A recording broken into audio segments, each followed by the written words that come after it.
welcome to Travels with Geordie. If this is your first visit, my name is Peter Knowles and I live on a pair of classic wooden motor cruisers here in Victoria, British Columbia, with the loving memory of my pup Geordie and my lovely fiancée Andrea, all while fixing both boats up for some pretty ambitious cruising. Okay, we're still getting geared up to get out cruising for the summer, and as a result I'm still getting a few things done here on MV Zephyrus, and we're gonna dive back down into the bilge and get a few more pretty significant things done. And we're back on another beautiful sunny day to carry on with some maintenance aboard Zephyrus here. Let's have a look at this beautiful old Perkins. Not much to do. Changed the oil in mid-season last year, and for the hours it has on it, it doesn't justify having the oil changed. So I'm just going to give it a once over, check the coolant, check the oil, make sure everything is nice and tight, and then we'll move on to the fuel filters, which do need some attention. Alright, start with oil.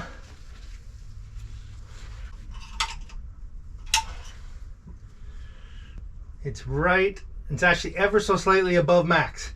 And it's still remarkably clean. Holy mackerel, for a diesel. Okay, so that's good. Let's check for coolant. This boat doesn't have a expansion tank, but it's never seemed to have needed one, and in fact it's almost full. I'll just top it up ever so slightly, but I suspect it will just blow this out. But let's just put a hair more in here just in case. That's plenty.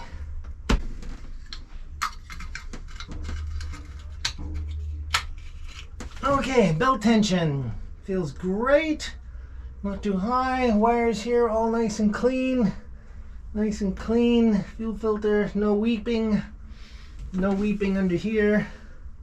Everything is good. We'll start the engine in a little bit and be able to check some more things, but on the whole looks pretty good up here. Okay, I'm going to close up this bay, open the next bay aft, which is where the fuel filters are, and they have quite a bit of water in them.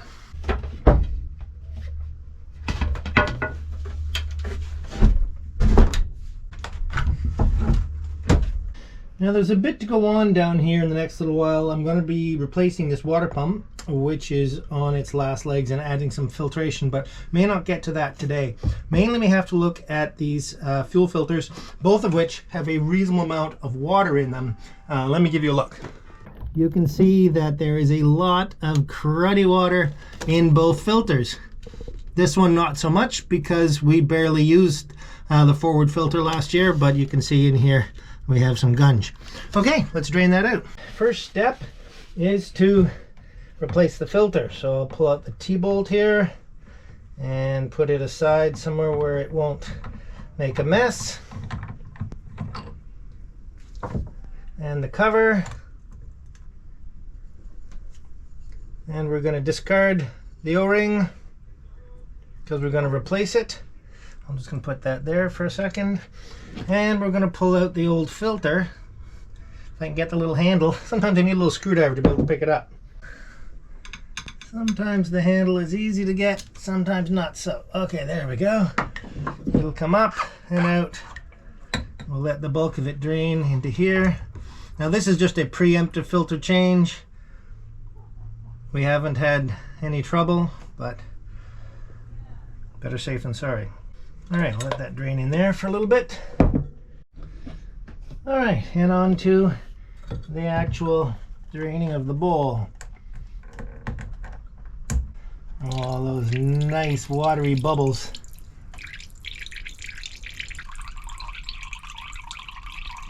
You can easily tell when it switches back to diesel because the stream will get much cleaner because the diesel is thicker.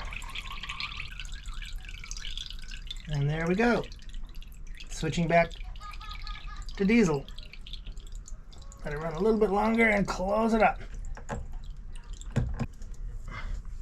Very carefully bring this back up.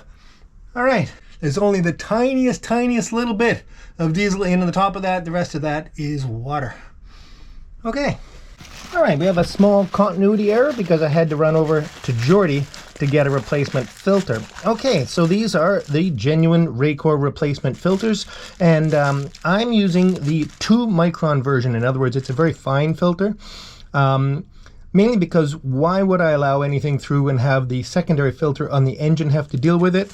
These are much, much easier to change. Plus, I have redundancy. So if a filter ever clogged, I can easily switch to the other filter, which should be clean, and then change this. So to find this filter here makes the most sense to me. These kits also come with a replacement O-ring. This part is painfully simple. I tend to bend the little handles up a little bit so that I can grab them again better next time. And it simply slides down over the pickup pipe there, and it's locked in place. Now, we do have to top this back up, and I have a secret formula for that. Okay, not very secret. Seafoam. This is a universal snake oil type goop that you can put in engines of all sorts to help clean out carburetors, injection lines, things like that, stabilize the fuel. I actually really love it. This is not a paid endorsement. I've been using this stuff for years. And because it's very convenient, it comes in this little can, it's very, very handy to use to top up the filter again, rather than having to keep some diesel around for that. Plus, gives the added advantage, as soon as I filled the filter up with this, I now have the opportunity to run the engine for a few minutes and run this stuff into the injection pump and the injectors, which I believe do a lovely job of cleaning them, because the engine just seems to run so much nicer once the stuff has been through it. Anyway, so we're just going to top up the filter with this and put the cap back on and move on to the next one. And there we go. Perfect. Now we'll replace the O-ring in the cap here, making sure it is not rolled over anywhere. Make sure it's flat all the way around and back on. And the new filter also comes with a new O-ring for the T-handle, so we'll replace that as well. All right.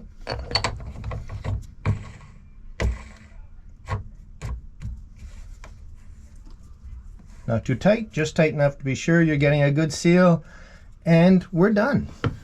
And we'll just clean this cap up a bit and see what's going on this one. I'm not going to change the filter on this side because it hasn't been used in a year or so, but we will see if there's any water in the bowl. It looks like there is, but I'm not quite so sure. Okay, so let's see what's in this bowl. Oh, pretty much oil right away. So there was no water in that bowl at all, which is great. Absolutely great. Okay. I'll just top off what I drained out of there. That'll do.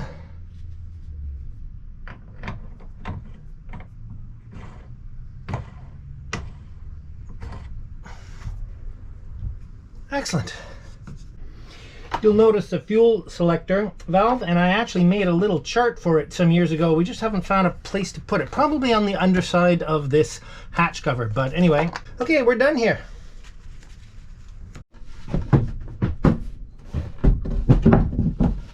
And the last step, as I mentioned, is to run that Seafoam from the filter up and through and into the injection pump and the injectors. That takes about 2 or 3 minutes, basically. So I'm going to start the engine for the first time in many, many, many months, and I'm sure it'll start first crank. Oh, needed a little throttle.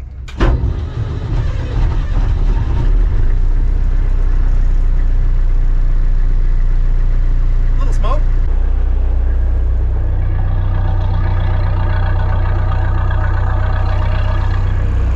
Not too bad at all. A little rust from the muffler.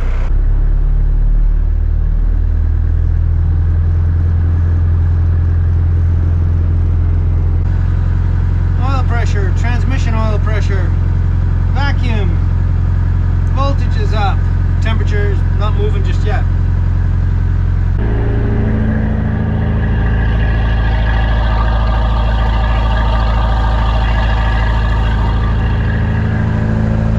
This old Perkins is a sweetheart, it certainly is.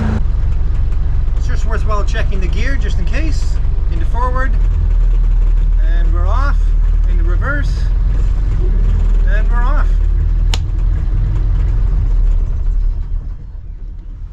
would say that is a splendid test. And now all that lovely Seafoam is sitting there cleaning away at the injectors and the injection pump. So exciting, although it was already running pretty good. After yesterday's very successful oil filter management, we'll carry on in this same hatch. And today, we're going to tackle the water pump, which is on its last legs, but to help in the next one surviving a little bit longer, we're going to install a nice big water filter. Now, I don't mean to suggest that it is the silt from the water tanks that has caused the demise of this Jabsco pump. I think this Jabsco pump did that all by itself. I have a particularly low regard for these things. They seem to last a few years and then simply pack it in, which I've been finding quite annoying. As a result, I have encouraged Yates Zephyrus to invest in an Italian-made Marco water pump, which I believe, although I'm yet to find out, is pretty much the benchmark standard for a fine marine water pump. But as I said, we'll find out shortly. Or we'll find out in a year or so. Not my finest electrical connections ever. Okay. They are pretty easy to swap out, which has been handy over the years. I think this is about the 5th one that we've had on this boat. And some of you may say, okay, it is perhaps the silt that's caused the trouble. And if it has, okay, we'll finally get past that. Many people suggest that I haven't had heavy enough wires to it, and it runs sourced into here on 10 gauge wire, so that is plenty fat for this current draw. I think we'll take advantage of this opportunity to improve this rather embarrassing situation.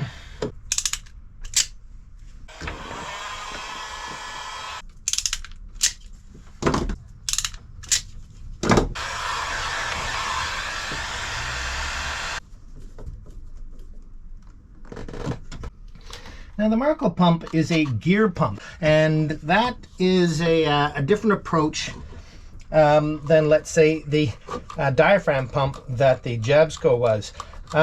It's not necessarily quieter. You know, with a water pump on a boat, you always want quiet, but what it is more reliable, and that's what I'm much more interested in.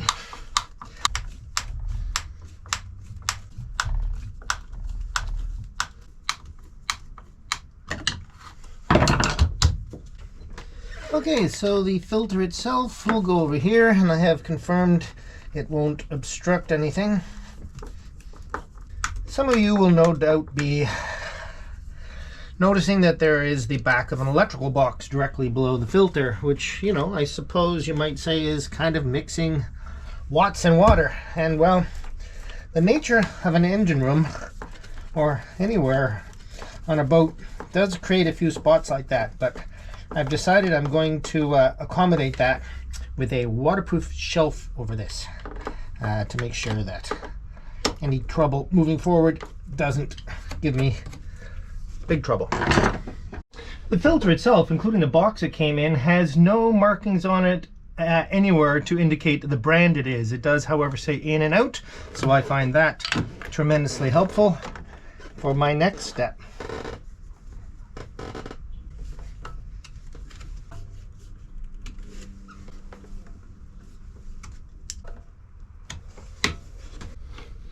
And to change the filter, very straightforward.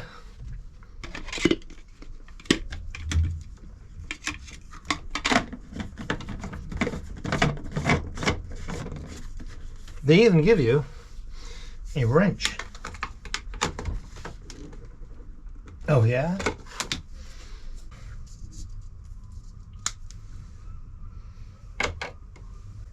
Now I should note, this blue filter on my right looks very similar to the sort of thing you can buy in your local hardware store. And to be honest, I bought one of those a couple of years ago and installed it, well, roughly in this exact same location. However, it has a major difference in that it cannot be used on the vacuum or suction side of a pump, because the way the seal worked in here, it doesn't use an O-ring, it used kind of a gasket, and it works well under pressure, but it would draw air in under vacuum. As a result, it was absolutely of no use.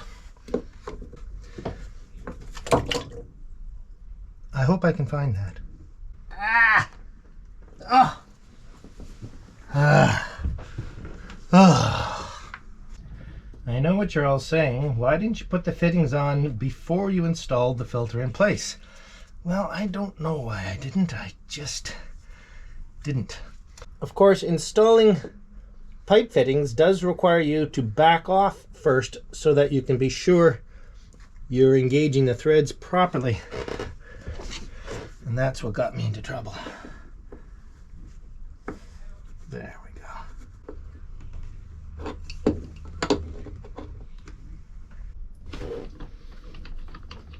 Marco uses these adapters to convert from, is it ORB with the O-ring, to regular pipe fitting.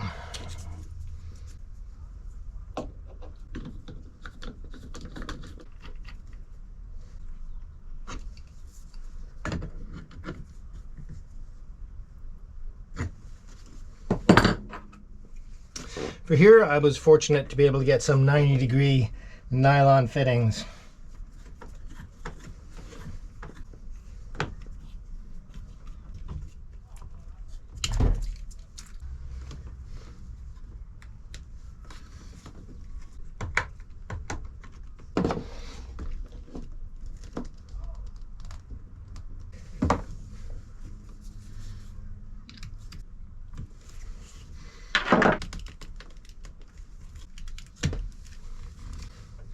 Again, I've ranted about them before, but these proper hose clamps that don't have slits right through, they're just a little groove in the band. I absolutely love these, and get the matching, and I don't even know what brand that is, flexible driver for it. It makes life very, very pleasant.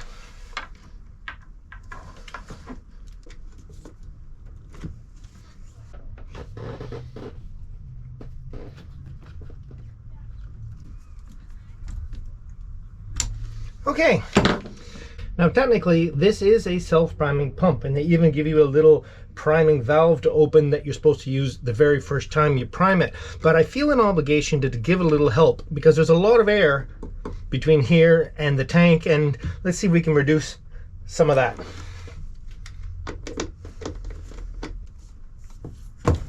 Okay, now I'll take the balance of this hose and see if I can draw a little up out of the tank.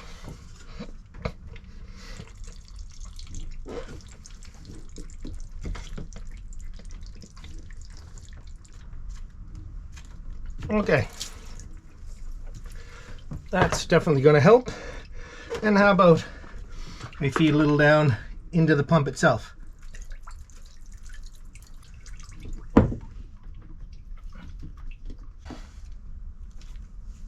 Now I've left the circuit breaker on at the panel so that I can manually operate the pump here to start this priming process. Let's begin with the ground and try a little spin. And we'll open this priming valve.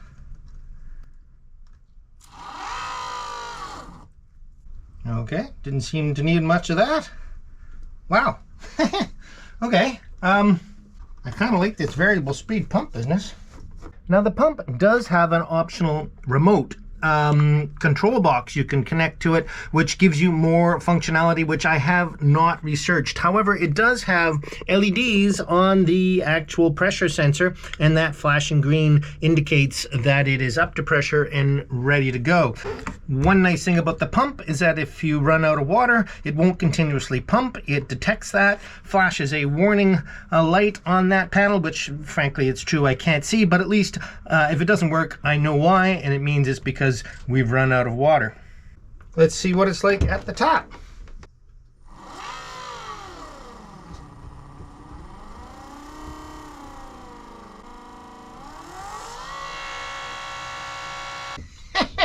I like it. I'm not getting much flow because almost all the faucets on this boat are currently clogged with various debris, but I wanted to work my way along one thing at a time. Let's have a look in the tank. Any in the filter? Any obvious junk in here yet? No? Well, that certainly makes me happy. Okay, let's close some things up here. A quick P-clip on the worst offender down here, and then we can pretty much wrap this up for today, acknowledging that I am going to have to get back in here in the next few days to tidy up some more of this. That'll at least keep that hose off the transmission. All right, one more thing I want to do is adjust the pressure in the accumulator, which is under there.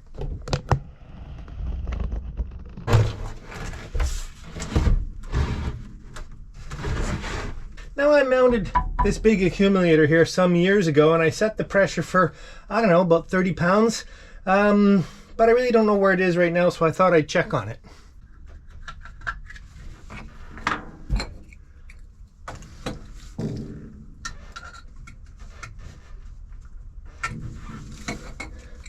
Zero. Well, there's two reasons that could be the case. No, there isn't. If there was a leak in the bladder, that would read whatever the water pressure is and water would squirt out. So how can it be zero? So let's see what we can do about putting some air in there. I've shut off the water pump and drained down all the pressure, so this should be pretty straightforward.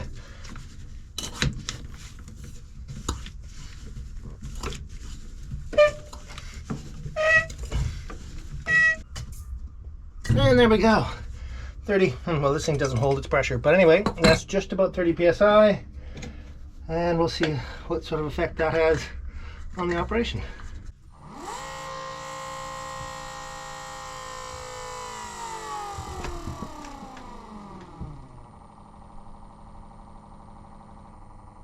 Having the expansion tank set up at roughly 30 psi has resulted in that kind of operation, very slow as it finishes pressurizing the tank. It feels awkward, it feels like it's struggling, it's certainly not warm, and the manual does say an expansion tank is required. So hopefully that's a perfectly normal operation. Yeah. If anyone has any further advice on this, I would be very happy to hear it.